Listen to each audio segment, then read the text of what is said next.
मैं बस इतना ही कहना चाहूंगा कि जो आसान काम है उसे सब कर लेते हैं और उसे करने में भी कोई मजा नहीं है। जो काम नहीं हो सकता उसे करने में ही मजा है और वही आपकी स्टोरी बनती है। लेकिन मेरा नीट में सिलेक्शन 12th में फिजिक्स में फेल होने के बाद, फिजिक्स की वजह से ही मेरा सिलेक्शन हुआ।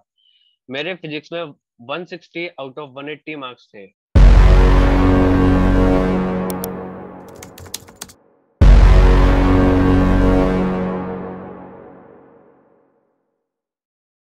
हाय guys, welcome back to my YouTube channel. और आज की जो वीडियो है बहुत बहुत बहुत ज्यादा स्पेशल है।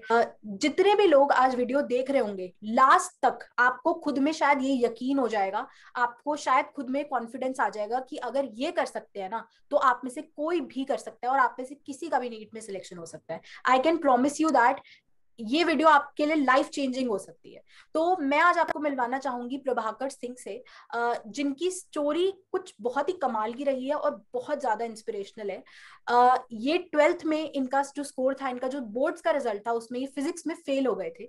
लेकिन उसके बावजूद आज ये एक गवर्नमेंट मेडिकल कॉलेज में, उत्तर प्रदेश में बहुत ही अच्छे गवर्नमेंट मेडिकल कॉलेज में एमबीबीएस कर रहे हैं और सेकेंड ईयर में। तो आई थिंक ये इनकी जो स्टोरी थी, मैं सुनते ही मतलब मैं ही इतना इंस्पायर हो गई थी। तो मुझे नहीं पता आप जितने लोग देख रहे हो वो कितना इंस्पायर हो गए होंगे। Thank you for giving me a chance to come to your channel. And myself Prabhakar Sikarwar, and I'm second year medical student of MLV Medical College, Jhansi. सो प्रभाकर, मैं चाहूंगी कि तुम थोड़ा सा अपनी जर्नी के बारे में बताओ कि कैसे तुमने प्रिपेयर किया, और जब तुम्हारा 12th का जो रिजल्ट आया उसके बाद तुमने कैसे अप्रोच किया, और क्या था तुम्हारे दिमाग में कि मतलब 12th में अगर मैं फिजिक्स में फेल हो गया हूँ तो क्या तुम्हारे अंदर वो कॉन्फिडेंस था कि हाँ मैं नीट क्लियर कर सकता हूँ। क्योंकि आई थिंक बहुत सारे बच्चे तो शायद इसी बात से टूट जाए कि यार फिजिक्स में ही मेरे इतने कम नंबर है, मैं कहाँ से नीट कर पाऊंगा। तो तुम्हारे अंदर ऐसा वो क्या था जिसने तुम्हें मोटिवेट किया कि नहीं, तुम्हें पढ़ना चाहिए और तुम्हें ट्राई करना चाहिए। बेसिकली जब 10th के बाद 12th में आते हैं, ऑब्वियसली सारे साइंस सब्जेक्ट एकदम ड्रास्टिक चेंज आता है। तो मैं एक काफी वीक स्टूडेंट था, एवरेज भी नहीं था, बिलो एवरेज स्टूडेंट था। तो 10th तक 50 अराउंड मेरी परसेंटेज रहते थे हर ईयर में, और जब मैं 12th में आया तो काफी कॉम्प्लिकेट हो गया था मेरे साथ। तो बहुत ट्राई किया मैंने, फिर भी मतलब नहीं समझ में आती थी, और फिजिक्स तो मेरे बिल्कुल समझ नहीं आती थी फाइनली। और बहुत सारी प्रॉब्लम आई, कोचिंग भी ज्वाइन की, लेकिन स्टिल उसके बाद भी मेरा 12th में रिजल्ट काफी गंदा रहा। मैं फिजिक्स में फेल हो गया था। बट मतलब मेरी फैमिली का और मेरा कहीं ना कहीं सपना था कि मैं डॉक्टर बनूं। और मेरे फादर मेरे मदर काफी सपोर्टिव थे यूजुअली। मतलब काफी अच्छा रिजल्ट 90-80% अराउंड इतना रिजल्ट रहता है, तब फैमिली बोलती है कि आप जाओ और तैयारी करो। मेरे पेरेंट्स इतने सपोर्टिव थे, मेरे फेल होने के बावजूद भी वो मुझसे बोलते थे कि तुम कर सकते हो और तुम्हें दोबारा 12th करनी चाहिए, उसके बाद तुम्हारा फोकस नीट एक एग्जाम होता है जिससे कि नीट क्लियर करके गवर्नमेंट कॉलेज मिलता है। क्योंकि मेरी फैमिली कंडीशन उतनी अच्छी थी नहीं कि मैं प्राइवेट कॉलेज अफोर्ड कर सकूं। बट मेरे पेरेंट्स, मेरी पूरी फैमिली सपोर्टिव थी। कहीं ना कहीं मेरे सीनियर्स थे जिनके 90+, 80+ मार्क्स आते थे, वो कोचिंग के लिए कोटा जाते थे, प्रिपरेशन करते थे, 2-3 साल ड्रॉप लेते थे, फिर उनका होता था या किसी प्रॉब्लम की वजह से नहीं होता था। तो ये सब चीजें काफी डिमोटिवेट होती हैं। मुझे ऐसा लगता था कहीं ना कहीं मैं कोचिंग लेकर या मतलब स्टडी मटेरियल में इन सब में पैसे वेस्ट कर दूं और मेरा फिर सिलेक्शन ना हो, तो काफी ज्यादा मतलब ये बहुत ज्यादा डिमोटिवेटिंग टाइम था उस टाइम पे। पर काफी टफ टास्क था। वहां पे सब लोग एक से एक ब्रिलियंट था, क्योंकि जब आप किसी कोचिंग में जाते हो तो आपको ऐसा फील होता है आप टॉपर हो, लेकिन वहां पे सब लोग ही टॉपर होते हैं। और वहां पे जब तुम्हारी रैंक लिस्ट लगती है, मतलब काफी ज्यादा लो फील होता है। लेकिन धीरे धीरे धीरे धीरे टेस्ट होते थे, वहां पे टेस्ट में भी कम मार्क्स होते आते थे। लेकिन अगर आप करते जा रहे हो, रोज वही चीज करते जा रहे हो, रेगुलरिटी आपके अंदर, तो कहीं ना कहीं आप प्रोग्रेस करते हो और आपको एक अच्छा रिजल्ट देखने को मिलता है। बिल्कुल, हमें तो सबको देखने को मिल ही रहा है कि आपने जैसे बताया कि आप, बहुत लोग ऐसा सोचते हैं कि जो 10th में टॉपर होगा, 12th में टॉपर होगा, सिर्फ उसका हाँ ही जी। सिलेक्शन हो पाता होगा। पर आपकी स्टोरी तो बहुत ही कमाल की है, बहुत ही अलग है। अच्छा, मैं ये आपसे पूछना चाहूंगी, जंप टू योर सिलेक्शन, जब आपका सिलेक्शन हो गया था तो फिजिक्स जिसमें आप फेल हुए थे 12th में, वो कैसा था फिर नीट में आपके, मतलब कितने नंबर आए उसमें। मुझे अपने अंदर भी बस यही चीज अच्छी लगती है, जो मेरी वीकनेस थी वही मेरी स्ट्रेंथ बनी। यूजुअली नीट में सिलेक्शन बोलते हैं बायो के अच्छे मार्क्स की वजह से होता है, लेकिन मेरा नीट में सिलेक्शन 12th में फिजिक्स में फेल होने के बाद फिजिक्स की वजह से ही मेरा सिलेक्शन हुआ। मेरे फिजिक्स में 160 आउट ऑफ 180 मार्क्स थे। तो आई थिंक जितने भी लोगों का ये डर है कि फिजिक्स में तो मतलब हमारा बड़ा ही खराब है, हमें अच्छे से आती भी नहीं है, तो अगर मुझे लगता है ये इतने कंसिस्टेंटली मेहनत करके आपको इनकी स्टोरी से इंस्पायर होना चाहिए कि अगर ये इतना ज्यादा इंप्रूवमेंट कर सकते हैं तो आई थिंक कोई भी कर सकता है। सब बच्चे बस ये एग्जाम्पल ढूंढते रहते हैं कि काश कोई हमें और मतलब कोई एक एग्जाम्पल मिल जाए कि हाँ इसके इतने नंबर से इतने बढ़े हैं तो मेरे भी बढ़ सकते हैं। बट अगर आप खुद में बिलीव करो जैसे कि प्रभाकर ने किया, खुद में विश्वास करो, तो कुछ भी इम्पॉसिबल नहीं है। एंड आई थिंक इनकी स्टोरी से यही समझ में आता है कि अगर आप सोच लो, अगर आप मतलब पूरा डेडिकेटेड हो किसी चीज के लिए और आप चाहते हो कोई चीज करना, तो आपको कोई भी नहीं रोक सकता। तो प्रभाकर मैं आपसे ये पूछना चाहूंगी कि मतलब आपने फिर जैसे आपका 12th में रिजल्ट आया, तो फिर आप उसके बाद आप क्या कोचिंग के लिए चले गए और फिर आपने 12th के एग्जाम्स कैसे दिए, मतलब कैसे वो चीज हुई? जब मेरा 12th में रिजल्ट आया था तो मैं फिजिक्स में फेल हुआ। फिजिक्स में फेल होने के बाद मेरे पेरेंट्स ने डिसाइड कर लिया था कि अब 12th तो हो ही जाएगी, ऑब्वियसली बात है, वापस वही सब करना है। तो उसके साथ साथ मेरे पेरेंट्स ने मुझे बोला कि तुम नीट एग्जाम की प्रिपरेशन करो, और मुझे कोटा भेज दिया। कोटा में मैंने कोचिंग ज्वाइन की। कोचिंग ज्वाइन करने के बाद मैंने वहां पे पूरा 1 ईयर अच्छे से नीट की प्रिपरेशन की। तो मैंने वापस 12th का एग्जाम दिए, तो वापस मेरे 12th में जो दोबारा मार्क्स आए थे वो भी काफी अच्छे नहीं थे, मैं जस्ट पास था। और मेरे नीट में भी मार्क्स बहुत ज्यादा अच्छे नहीं थे। पर यूजुअली जो 90 प्लस 80 प्लस परसेंटेज लेकर जाते हैं वहां, तब वो जो मार्क्स वहां फर्स्ट ड्रॉप में पाते हैं, वही मार्क्स मैंने फेल होने के बावजूद भी मैंने गेन कर लिए थे। तो कहीं ना कहीं उन मार्क्स से मेरे अंदर कॉन्फिडेंस बिल्ड हुआ था कि मैं कहीं ना कहीं इनके साथ में स्टैंड कर रहा हूँ। इवन मैं 12th में फेल था।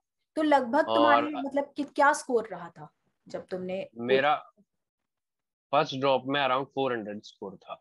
ओके, तो 400 स्कोर आने के बावजूद भी मतलब तुमने दोबारा फिर आई थिंक ड्रॉप लिया और फिर दोबारा से या मेहनत करी। तो आई थिंक हाँ। मतलब तुम्हें तो सैल्यूट है यार कि तुमने एक साल और ड्रॉप लेने की सोची। और मतलब एक होता है कि कमिटमेंट, बहुत सारे लोग तो बीच में ही छोड़ देते हैं कि नहीं होगा अब छोड़ो यस। क्या होगा, अब तो पास भी कर ली 12th, तो छोड़ो कुछ और कर लेते हैं। तो जैसे तुम्हारी शायद जो लाइफ थी या तुम्हारी जो स्ट्रगल स्टोरी थी आई थिंक वो बहुत डिफरेंट होगी।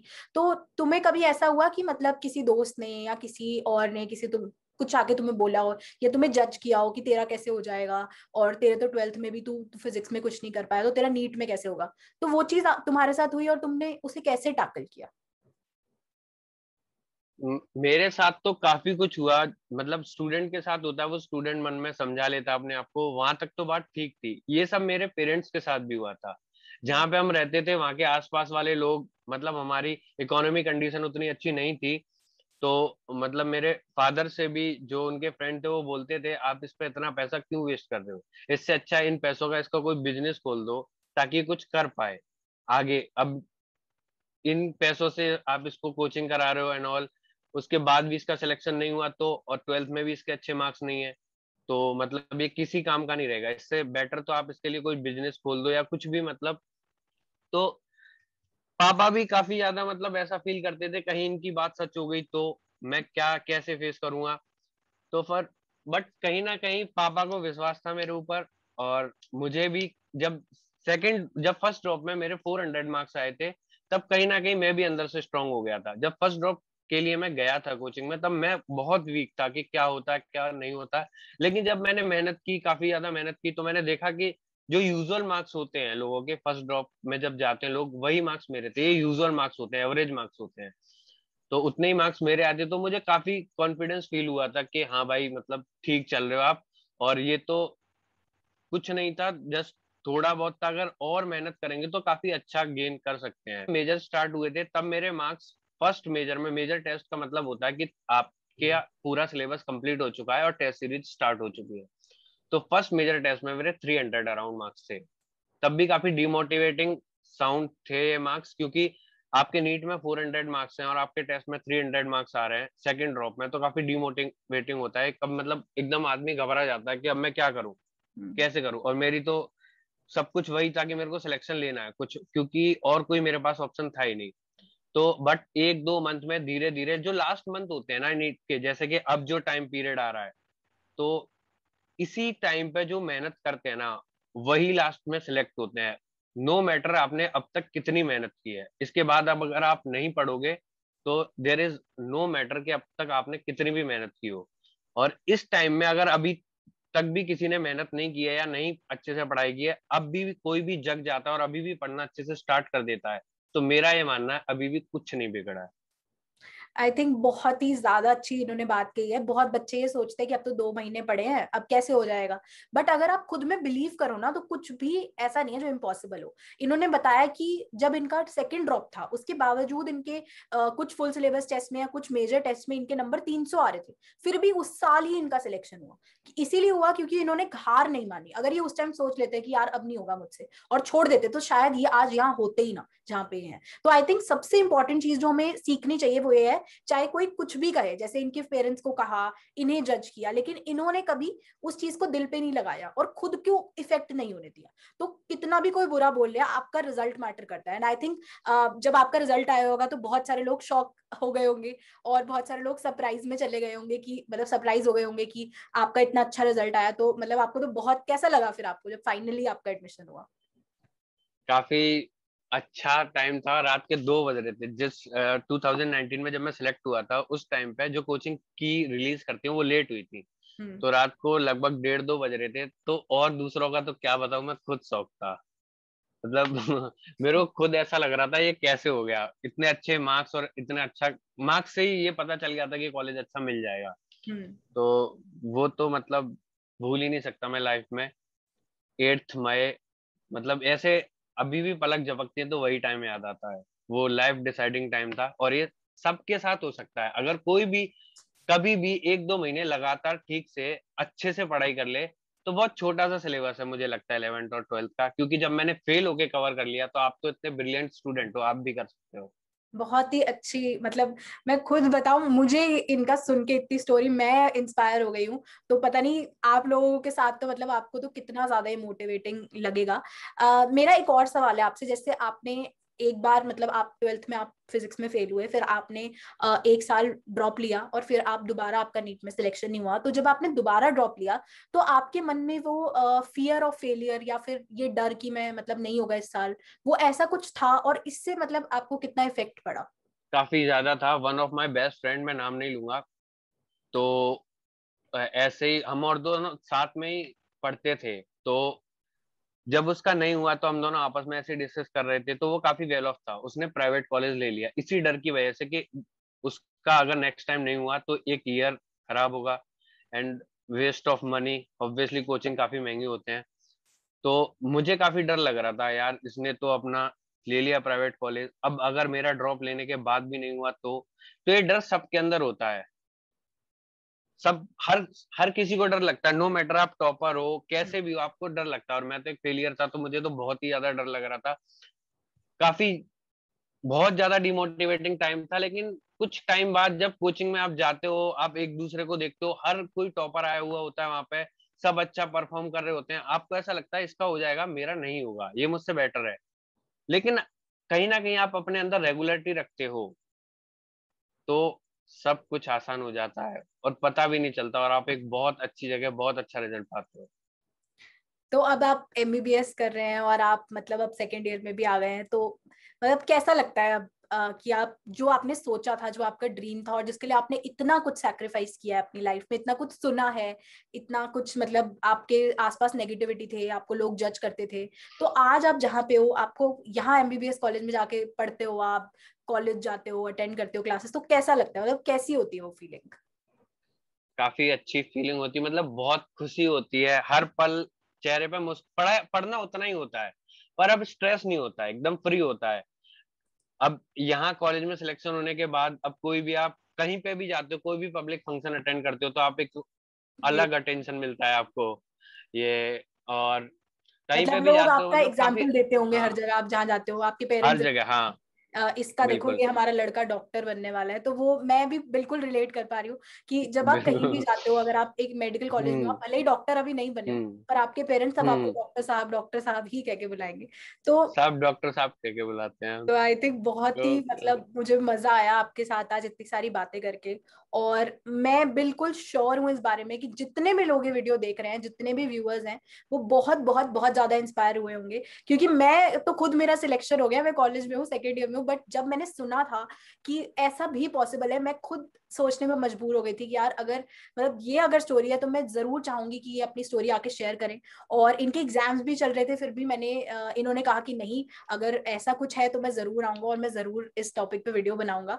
तो थैंक यू सो मच कि आप इस चैनल पर आए। और मैं लास्ट बस एक चीज आपसे पूछना चाहूंगी कि आपको वो एक सबसे इंपॉर्टेंट बात जो आप सारे नीट एस्पिरेंट्स को, जो भी व्यूअर्स हैं, जितने भी व्यूअर्स हैं, उन्हें कहना चाहते हो, या जो एक सबसे इंपॉर्टेंट चीज आपकी पूरी प्रिपरेशन जर्नी में रही है, जो गोल्डन पॉइंट है, गोल्डन टिप है आपकी तरफ से, वो आप सबको बताओ। मैं बस इतना ही कहना चाहूंगा कि जो आसान काम है उसे सब कर लेते हैं, और उसे करने में भी कोई मजा नहीं है। जो काम नहीं हो सकता उसे करने में ही मजा है, और वही आपकी स्टोरी बनती है। आज जब जब आप कॉलेज में सेलेक्ट हो जाओगे तो यूजुअली सब इंट्रो लेते हैं, तो 12th के मार्क्स भी पूछते हैं। तो जब फर्स्ट डे हमारे कॉलेज में भी सारे लेक्चरर आए थे, तो सबने खड़ा करके जब मार्क्स पूछे थे सबके, तो सबके 90+, 80% प्लस थे, और मैं 12th फेलियर था। तो जब मुझे वहां पे एक सेंटर ऑफ अट्रैक्शन मिला था क्लास में फर्स्ट डे में ही, तो वो ही मुझे एक अलग फील हुआ था। हाँ, मैंने कुछ किया है। उस दिन मुझे फील हुआ कि हाँ, कुछ सच में अच्छा किया है।